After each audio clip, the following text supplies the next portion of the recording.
This program is brought to you by Emory University.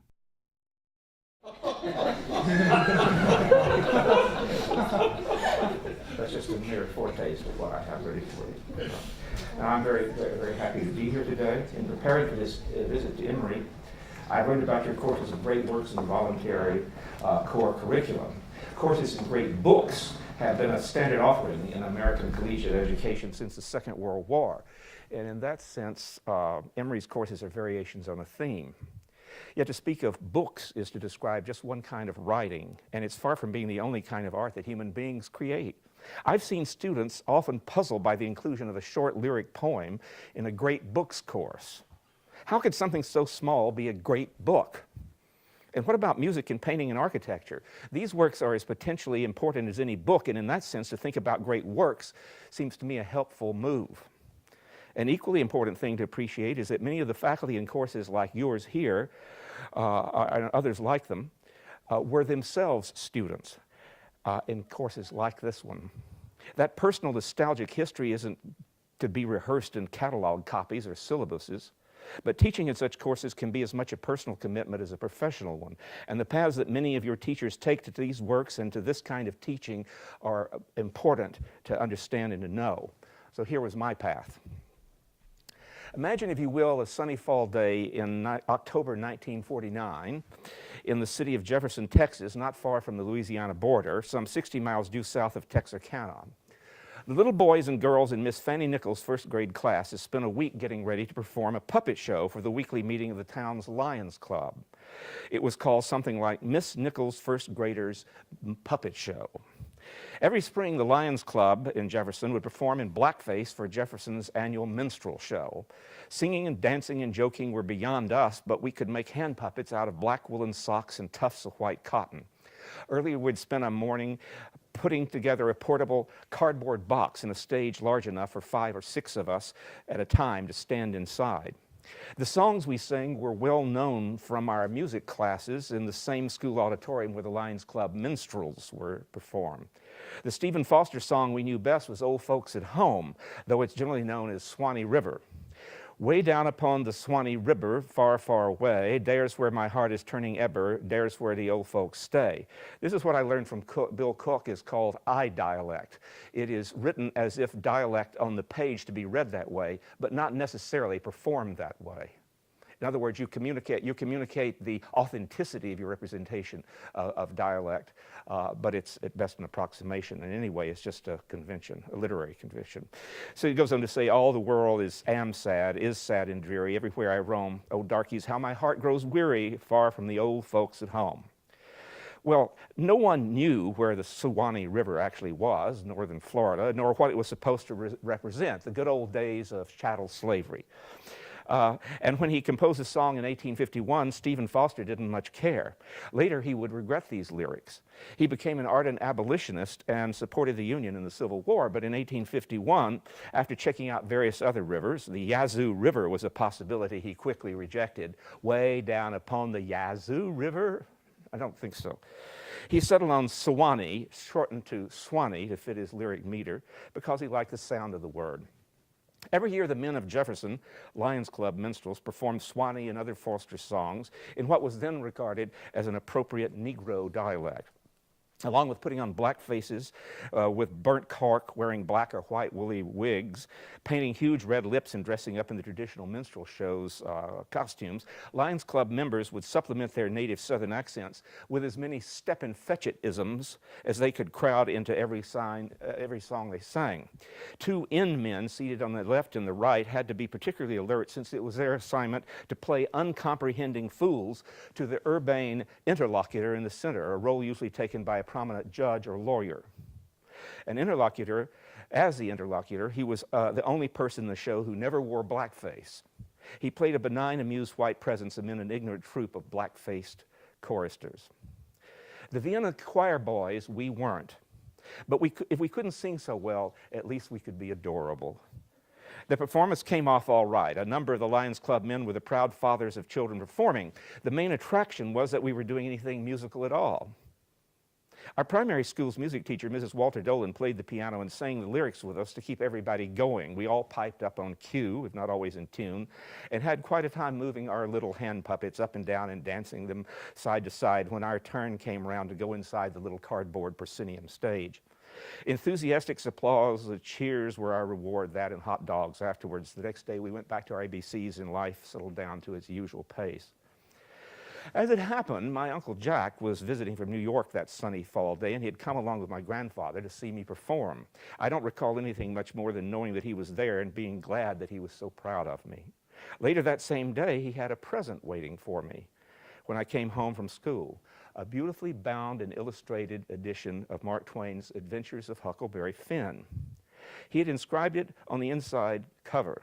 At the time, I was just learning my ABCs and how to print them, so it took me another year to learn cursive scripts before I could actually read what Uncle Jack wrote, which was, for Jim, so forth, "I hope you come to love Jim and Huck as much as I do."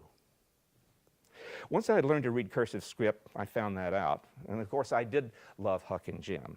Unlike the childishly romantic adventures of Tom Sawyer, Twain's sequel is a kind of book that really seems to be written for people at every stage in their lives. It can be great for children, but you sort of grow up with it and it grows up with you, like Aesop's Fables or Cervantes' Don Quixote.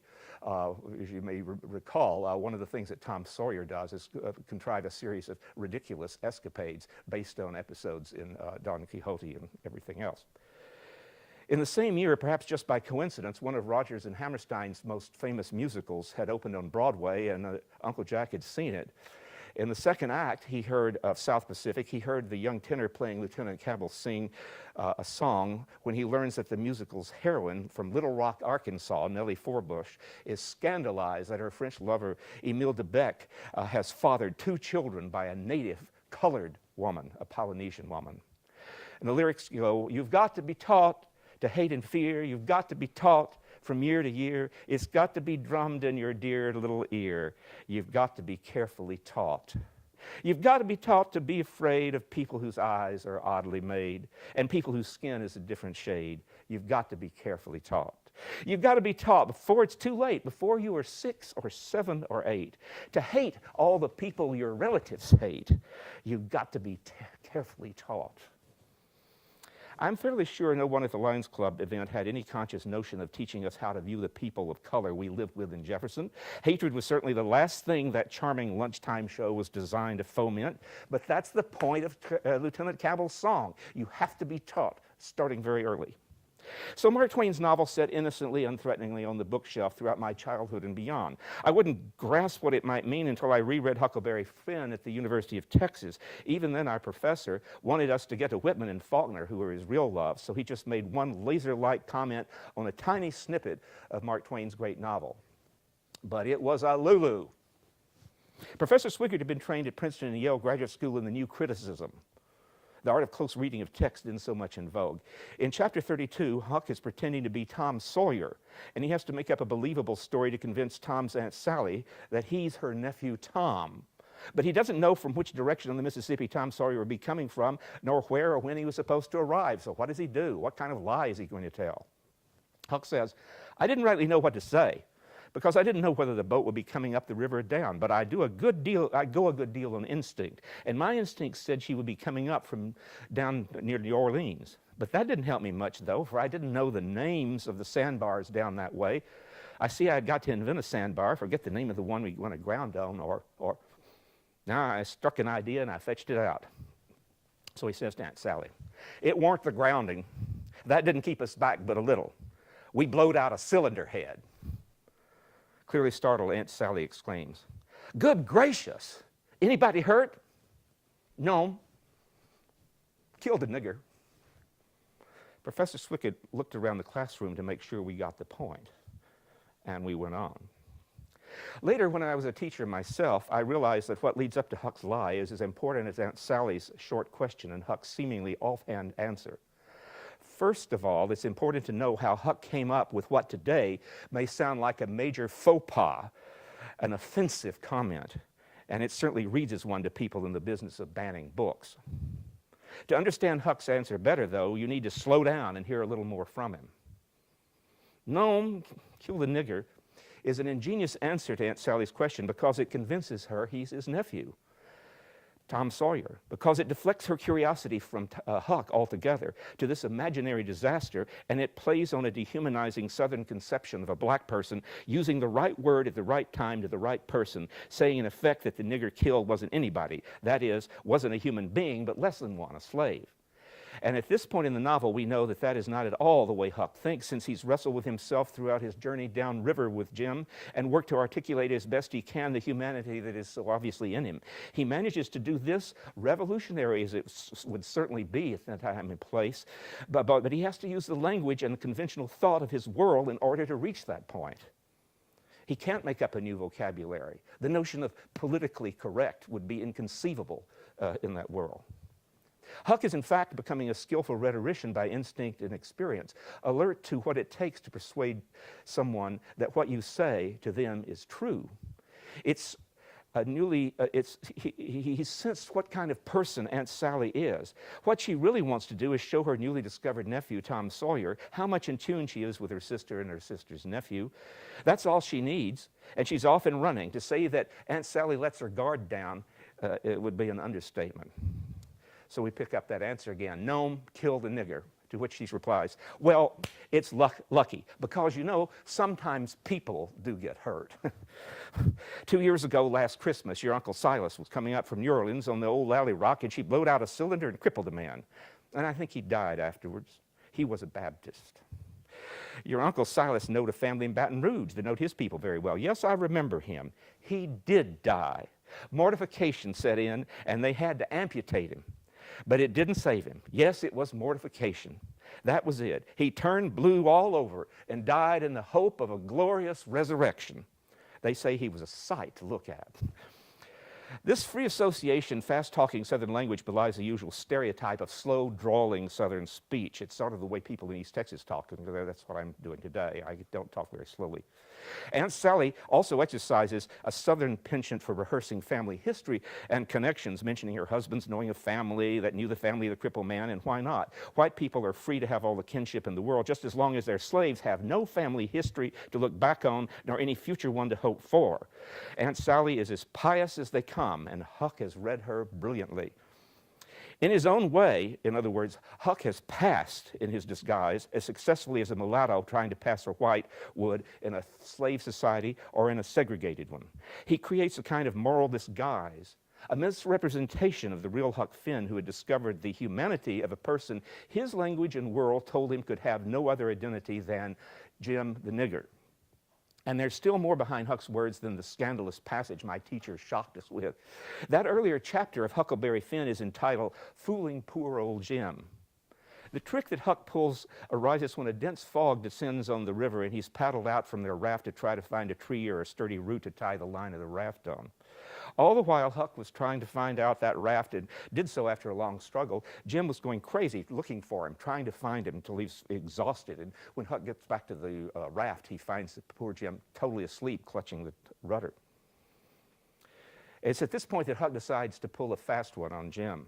He manages to convince him that he's been sleeping all this time and that Huck never left the raft at all. Jim was just having a nightmare while Huck was sound asleep. Once Jim has been totally convinced, then, Huck says, oh, well, that's all interpreted well enough as far as it goes, Jim, but what does these things stand for? He then points to all the tree limbs and other debris that landed on their raft in the fast passage down the river. Here is visible proof that what Jim remembered really did happen after all. And then Huck tells us, Jim looked at the trash, and then he looked at me, and looked back at the trash again. He had got the dream fixed so strong in his head that he couldn't seem to shake it loose and get the facts back into place again right away. But when he did get the thing straightened around, he looked at me steady without smiling, and he says, what do they stand for? I'm going to tell you what they stand for. When I got all wore out with work and with calling for you and went to sleep, my heart was most broke because you was lost, and I didn't care no more what became of me in the raft. And when I wake up and find you back again, all safe and sound, the tears come, and I could get down on my knees and kiss your foot. I'm so thankful. And all you was thinking about was how you could make a fool out of old Jim with a lie. That truck there is trash. And trash is what people is that puts dirt on their head and their friends and makes them ashamed.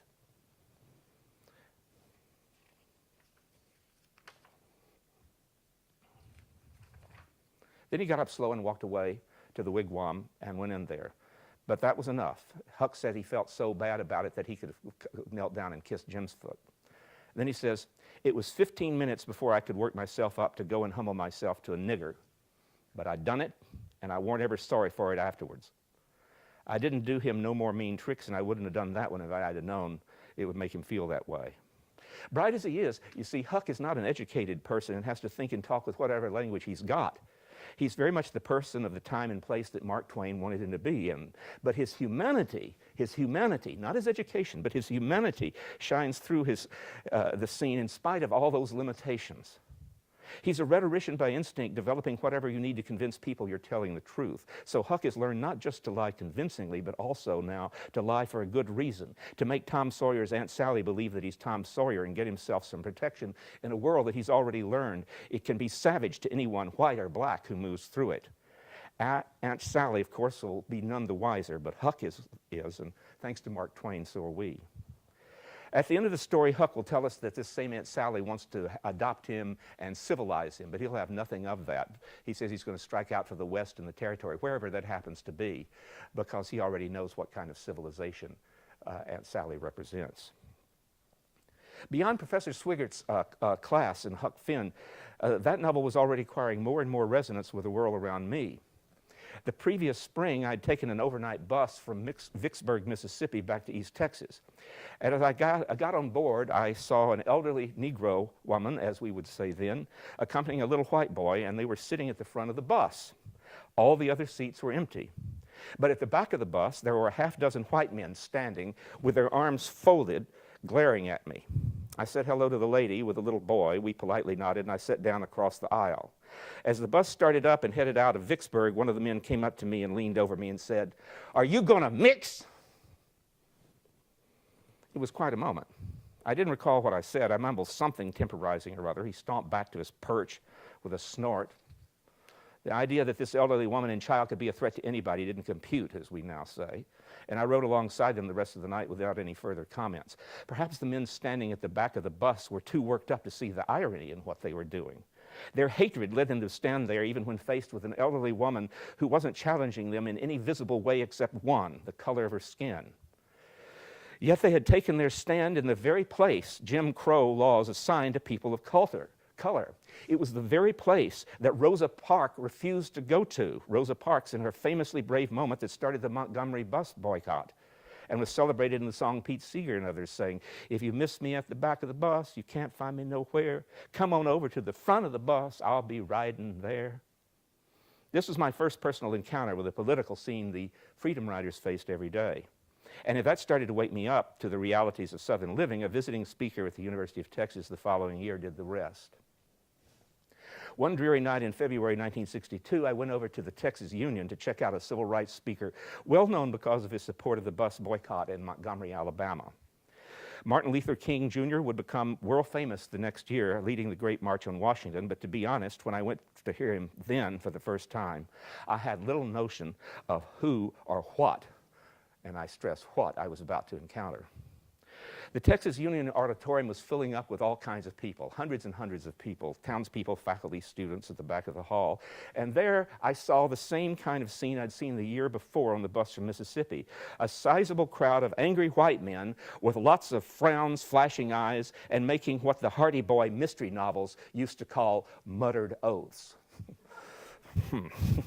They made up a substantial heckler section, but they had more sense than to tangle with a huge crowd of people who had come to hear Dr. King.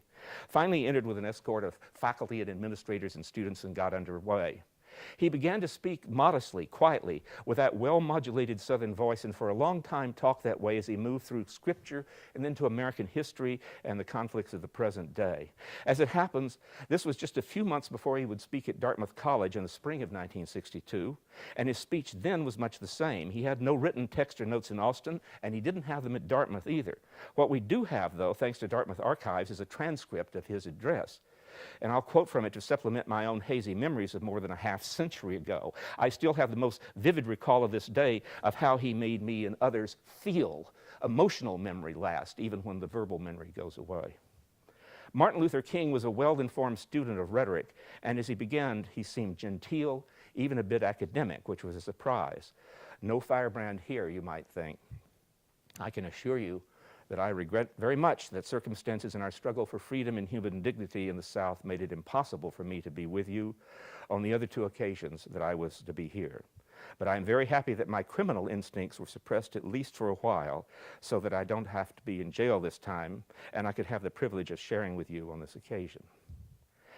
Here, as you probably recognize, he's alluding to one of his periodic arrests and incarcerations in the South. The most famous of all would be reported in his letter from a Birmingham jail in 1963, advocating a nonviolent strategy of protest. And as I would later learn in studying classical rhetoric, this opening is also a fine example of what the Romans called a captatio benevolentiae, an orator's totally conscious, calculated effort to mollify and disarm a potentially hostile audience by flattery and reassurance. That's one measure in which, for example, today I utterly failed. I did not flatter you in any way. I just launched into what I had to say. Too bad. King got to his theme quickly thereafter and developed with ever greater clarity and power. He said, I would like to use as a subject from which to speak this evening the future of race relations in the United States. Once again, this seemed professorial and organized and calm. He outlined the progress that he'd made in the last 50 years, the poll tax abolished in all but 4 southern states, with Congress about to pass legislation to do away with it altogether, a steep decline in the epidemic of lynching that had exploded in the first decades of the 20th century, fueled in no small part by the viciously racist cinematic masterpiece of D.W. Griffith, The Birth of a Nation. And here I might make a slight excursus and say, no, I'm not interested really in teaching any longer, but I would like to organize a little course in which you would see The Birth of a Nation, Leni Riefenstahl's equally brilliant masterpiece, Triumph of the Will, which celebrates a Nazi party rally and glorifies Hitler, and that perennial favorite, especially in Atlanta, Gone with the Wind. They're all equally odious and foment hatred whenever they're shown. The turning point in King's address came when he warns his audience that the struggle might look nearly over, but in some ways had just begun. He said, now this would be a wonderful place for me to stop talking to end my lecture. Number one, it would mean making a short speech, and this would be a significant accomplishment for a Baptist preacher. But second, it would mean that the problem is about solved in the United States, and he goes on to say it's not solved at all. We have a long, long, long way to go. As Martin Luther King continued at this point, I do remember his voice seemed to become larger and larger until it filled the hall and reverberated as he entered into his peroration, another Roman term, the peroratio, or end of a formal speech where delivery with the greatest forcefulness is essential. In musical terms, you move from a beginning that's piano or pianissimo, very soft, to the loudest possible fortissimo finale. Think, for example, of Beethoven's Fifth Symphony. It's in C minor, a sad key, angry at the beginning, but it ends in C major. If you know the piano keyboard, all white keys, very triumphant. King invoked American history, alluded to and quoted from the Declaration of Independence and more recent documents, so that his voice seemed to come not just from him, but from all the authorities and thinkers and biblical passages he had woven together into a single fabric. If you knew the Bible and our Constitution and the legacies of American history and Mahatma Gandhi's strategy of satyagraha, the nonviolent protest movement that King brought to the civil rights struggle, you had no choice but to rise up and follow him. He ended the speech at Dartmouth this way, and as far as I can remember, did the same 3 months before in Texas. It's no surprise he could do all this from memory. Martin Luther King, for him, this subject was a twice-told tale. So you've probably heard it, but I'm going to read it anyway because it's a much greater orator than I could conceivably be, and you have to hear it. So I say the world is in desperate need of maladjusted men and women. Maladjusted is the prophet Amos, who in the midst of the injustices of his day could cry out in words echoing across the centuries, let justice roll down like waters in righteousness like a mighty stream. As maladjusted as Abraham Lincoln, who in the midst of an age amazingly adjusted to slavery, had the vision to see that this nation could not exist half slave and half free. As maladjusted as Thomas Jefferson, scratching across the pages of history, words lifted to cosmic proportions. We hold these truths to be self-evident, that all men are created equal, that they are endowed by their Creator with certain inalienable rights, that among these are life, liberty, and the pursuit of happiness. And I believe that through such maladjustment, we will be able to emerge from the bleak and desolate midnight of man's inhumanity to man, into the bright and glittering daybreak of freedom and justice. If we will but do this, we will be participants in the creation of a new society, the creation of a great America. This will be a day when all of God's children, black men and white men, Jews and Gentiles, Protestants and Catholics, will be able to join hands and sing in the words of the old Negro spiritual, free at last, free at last. Thank God Almighty, we are free at last. As you know, these last words would be the capstone of his speech at Washington in March the next year. That charming little minstrel show in 1949 was precisely the kind of thing that Rodgers and Hammerstein and Martin Luther King were trying to get us to wake up and recognize for what it was. A far from harmless induction into being at home with segregation and racism as a way of life, so alluring that even a first grader could begin to know it and think he understood it. Those of us in that Austin audience were swept up by the power of King's rhetoric and rose to our feet, cheering and yelling and screaming and crying as loud as we could. It seemed like for hours. I finally turned around to look at that cordon of men, of King's enemies in the back. They seemed dazed, at a loss, shifting back and forth and whispering to one another, as if they'd been hit by some kind of tidal wave or tsunami, which in a sense they had. This was the explosion of that time bomb my uncle had given me years before, one of those events that put me on a journey that would eventually lead to the musical and dramatic collaborations you've heard something about with my African-American colleague and friend Bill Cook, a lifelong journey that Uncle Jack had the foresight to know couldn't be started too soon. This was also when I began to realize how relevant Huck Finn's education about the nigger Jim was to the life I'd lived in Jefferson, an idyllic life for me, and not at all so nostalgic for people of color. When I was a baby and a little child, my babysitter and often my guardian was Mrs. Lula Sutton. I have a cherished picture taken of the two of us together when I was an alarmingly well-fed one-year-old. And the expression on her face is inscrutable. She loved me, I think, but not the photo shot. The hostility is unmistakable. A few years later, she and her family suddenly left Jefferson without any advance notice. She never returned. She never wrote back as far as my family knew. I've just recently learned that she met a man from Los Angeles and went with him to California, where she lived until she was very old when she died. When Lula left, my grandmother and grandfather didn't know, but Uncle Jack probably did. It could be dangerous, even life-threatening, for white people to know you, a Negro, are going to abandon them. Some years earlier, Jack had been instrumental in getting Simi, one of Lula's daughters, out of Bishop College, of a small, very poor black college in Marshall, down to Prairie View, Texas A&M, part of the Texas A&M system, a much better school. He made a phone call there and got her in. I have also recently learned something about a neighbor boy who was in and out of Lula Sutton's home every day. And I used to play with him all the time. Charles Wright was never anyone to me but Charles. He wasn't colored or anything else.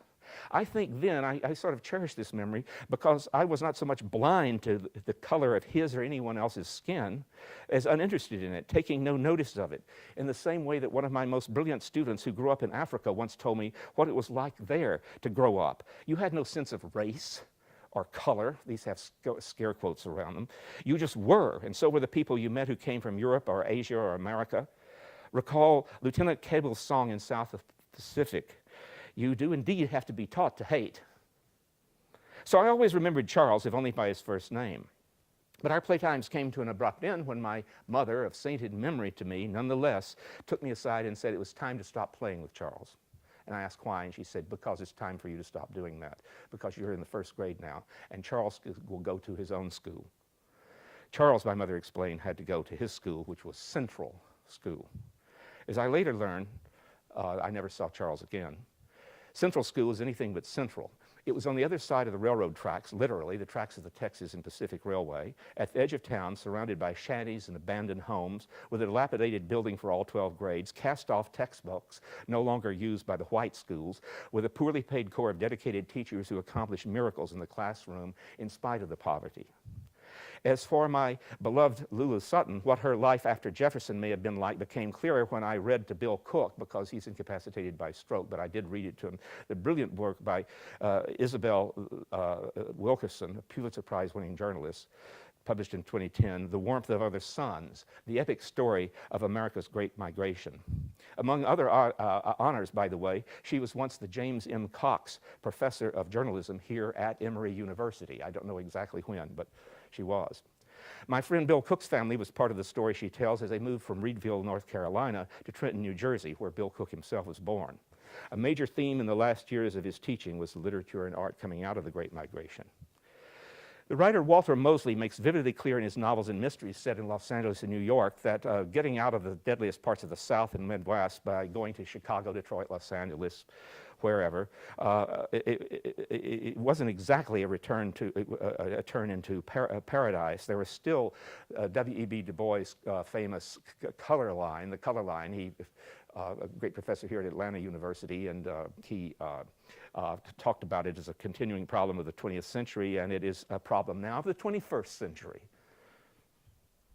What had growing up in Jefferson been like, though, for my one-time playwright, Charles? It's unrecoverable for me in history, but not in art, not in writing. The local library in Jefferson wasn't great. It was a Carnegie library, but it did have some books I could read and stacks I could haunt, and it was always open for me. This is where Walter Mosley's 2001 novel, Fearless Jones, is so good. You get a clear idea of what it would be like if you couldn't do any of the things I took for granted.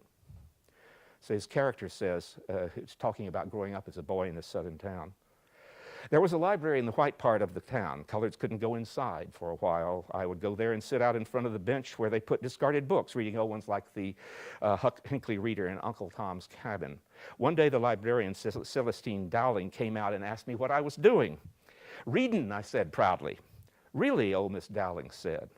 "Yes'm," I replied. "I don't believe you," she stated. I didn't know what to reply to such a rude comment, so I sat tight and quiet. "Read me a sentence," she ordered. "There is nothing worse than the snows of May," I read from a storybook called Minnesota Snows. Dowling frowned and said, "Go on."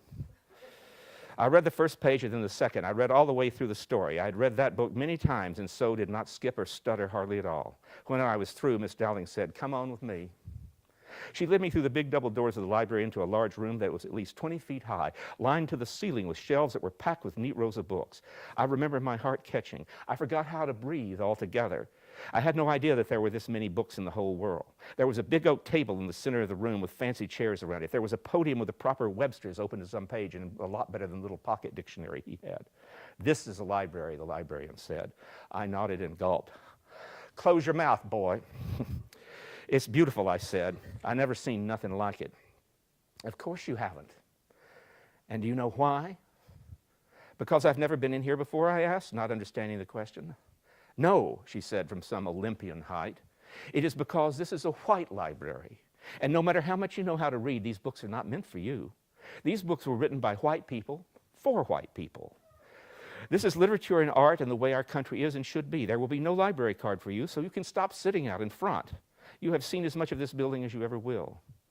The impact of her words brought tears to my eyes. I was 13, but like I said, I've always been small. I looked up at Celestine Dowling, and she seemed pleased to see me crying. "Go on now," she said. I went home in tears. His mother asked him what was going on, but he was too sad to do that. Later, when he moved to San Francisco, he spent his first year going every day to the San Francisco Public Library and reading a book there or checking one out. If I can trace why I came to such courses as this one, your Great Works courses, or the humanities courses at Dartmouth we started back in the early 1980s, it's clearer than ever that a novel like Huckleberry Finn could easily be a part of anyone's curriculum of great works of art.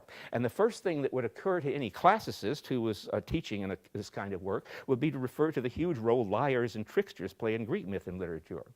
It's all very well for the great hero Achilles in the Iliad to tell Odysseus that he, Achilles, hates like the doorways of death a man who has one thing in his heart but another says another thing on his lips. In other words, a sure sign of a hypocrite, a trickster. It's no way to earn an epithet like the best of the Achaeans. And we know, but in fact, in that case, it's true. Odysseus they are actually feeling nothing but contempt for Achilles' withdrawal from the war and is on a mission to help Achilles' archenemy, King Agamemnon. But in Homer's Odyssey, we see another Odysseus, one on a journey who learns the hard way that honesty is not at all the best policy. If it were, it could get you killed, especially if you happen to be powerless in a dangerous world. Simply to survive, you may have to assume the appearance of someone or something that is not life-threatening, as like to the people whose suspicions you are trying to lull as you can make yourself seem. The unending series of disguises and lies continue almost to the very end of Odysseus' story, and necessarily so. Tricksters and liars are in fact commonplace in all human societies, modern as well as ancient. That's why Mark Twain isn't necessarily consciously invoking Homer or Cervantes or anyone else, but can show us Huck Finn weighing various lies he could make up and rejecting one after another until he realizes that he's come up with something that isn't tied to any specific schedule or place. For that purpose, just as for Odysseus, there's nothing better than a shipwreck at sea or a steamboat explosion on the Mississippi. The trauma of that puts paid to any further curiosity about Aunt Sally's nephew, Tom Sawyer, and his unexpected arrival. Another Greek parallel for the classicist would be the myths about the trickster god Hermes, the god of lies and deception. In his own sly way, Hermes is anything but respectable. The Homeric hymn to Hermes is filled with one scam after another. To steal the cattle of Apollo, Hermes makes all the cows he's stolen walk backwards so that their tracks seem to be leading in exactly the opposite direction from the one they actually took. Hermes, the god in charge of theory and the method and practice of all kinds of criticism and learning, like the word hermeneutics, is also a patron saint of thieves. That's an interesting range of talents. Greece and Rome are an important parallel, in other words, but they aren't the only ones we could use. And since I've spent nearly all my time seeing through the scrim of black and white and notions of color and race and individual identity and dignity at the personal as well as the society level, it would be, honestly, very strange for me to jump ship now and run off to Greece and Rome. Not when we're faced with our nation's own rich personal and political history, just when we're on the point of wanting to learn more about it, beyond whatever my childhood in Jefferson, Texas has to teach, which isn't all that much. Huckleberry Finn has a lot in common with another trickster, the African-American one known today as the signifying monkey. When the literary critic Henry Louis Gates was studying in Africa and later at the University of Cambridge, he tells us how he learned that his friend, the playwright and poet Wole Soyinka, refused to think of the ancients from classical Greece and Rome as being somehow superior in achievement or complexity to what he and Gates already knew of their African traditions. Soyinka said that you can easily find analogs and functional equivalents for one tradition in another, but never in a position of subservience, never one tradition subsumed by another. That same Catholicity of worldview leads us beyond the color line and other legacies of chattel slavery. It's also possible to find other kinds of great works and read them. As Gates showed in his 1988 classic book, The Signifying Monkey, A Theory of African-American Literary Criticism, the Greek Hermes has a close kinsman in African traditions, Eshu Alegba, as he is known to the Yoruba people of Nigeria, for example. In the African diaspora to enslavement in Brazil, Cuba, New Orleans, and other parts of the Western Hemisphere, the signifying monkey became, in turn, a functional African-American equivalent of the African god Eshu, the cousin of Hermes, carrying his artful tricks and interpretations into the urban black world. The anthropologist Roger Abrams summarized the powers that this kindred spirit of Hermes and Eshu wills, this signifying monkey. He has an ability to talk with great innuendo, to carp, to cajole, to needle, and lie. Signifying can mean a propensity to talk around a subject, never quite coming to the point. It can mean making fun of a person or a situation. Also, it can denote speaking with the hands and eyes, and in this respect, it can encompass a whole complex of expressions and gestures. Thus, it is signifying to stir up a fight between neighbors and telling stories. You tell someone that somebody else said this about you. I'm not saying it, but they said it about you.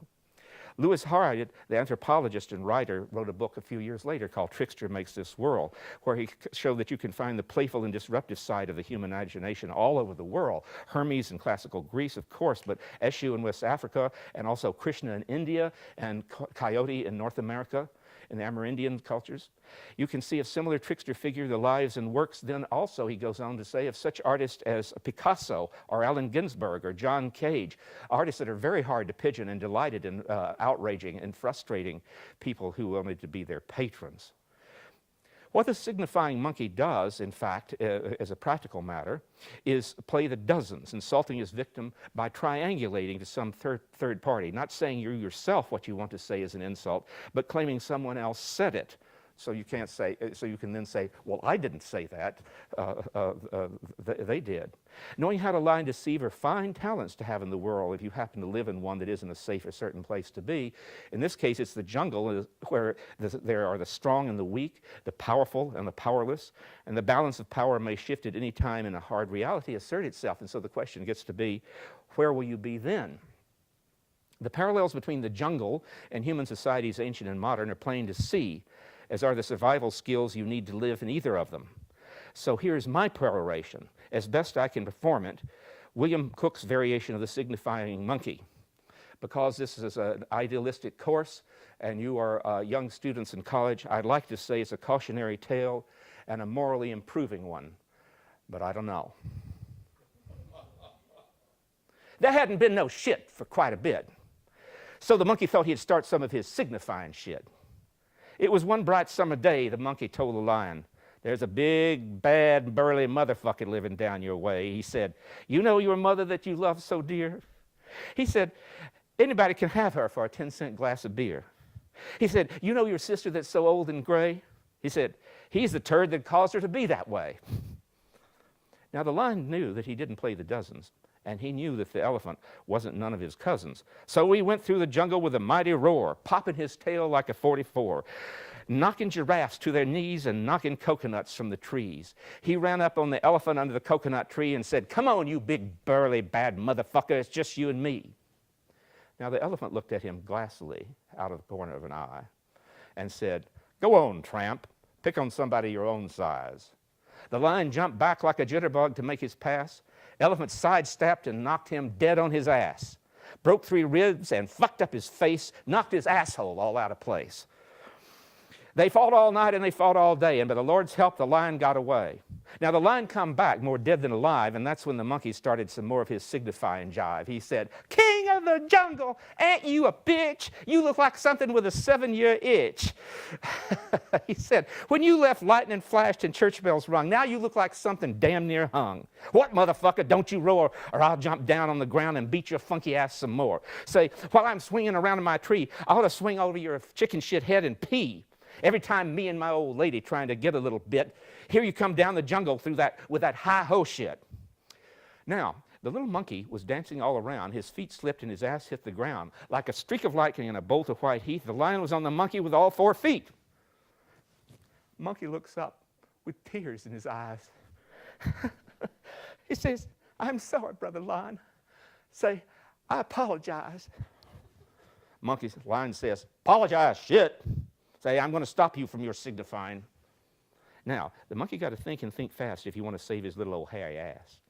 "Look, brother lion, everybody saw me when I fell out of my tree, but if you let me get my balls out of this sand, I'll fight your funky ass all over this land." Lion jumped back and braced for a fight. Monkey swings damn near out of sight. For days and days, the monkey was gone. The lion thought the monkey was never coming home. But the monkey come back with 2 45s. He said, "Come on, big old motherfucker. Now you my size." He said, "Remember that day when I fell out of my tree?" He said, "You put your big funky feet all over me." He said, "Remember when I looked up with tears in my eyes? You wanted to fuck me up because I wasn't your size." Lion looks around with a chicken shit grin. He said, "Come on, brother monkey. Me and you can be friends. No more rural shit will I carry on when I think that you and the missus at home." He said, "Around your tree, I won't trespass because I want our friendship to last and last." Monkey still wasn't satisfied. He had the lion beat. He had 2 45s. He said, "Stick your nose in the sand. Say, I want to hear you hollering all over God's land." Now, once again, the monkey gets tickled and begins jumping up and down. His feet missed the limb and his ass hit the ground. Like a streak of lightning and a bolt of white heat, the lion was right back on his ass with all 4 feet. Now, deep in the jungle in the still of the night, when the lion roars, monkeys get the hell out of sight.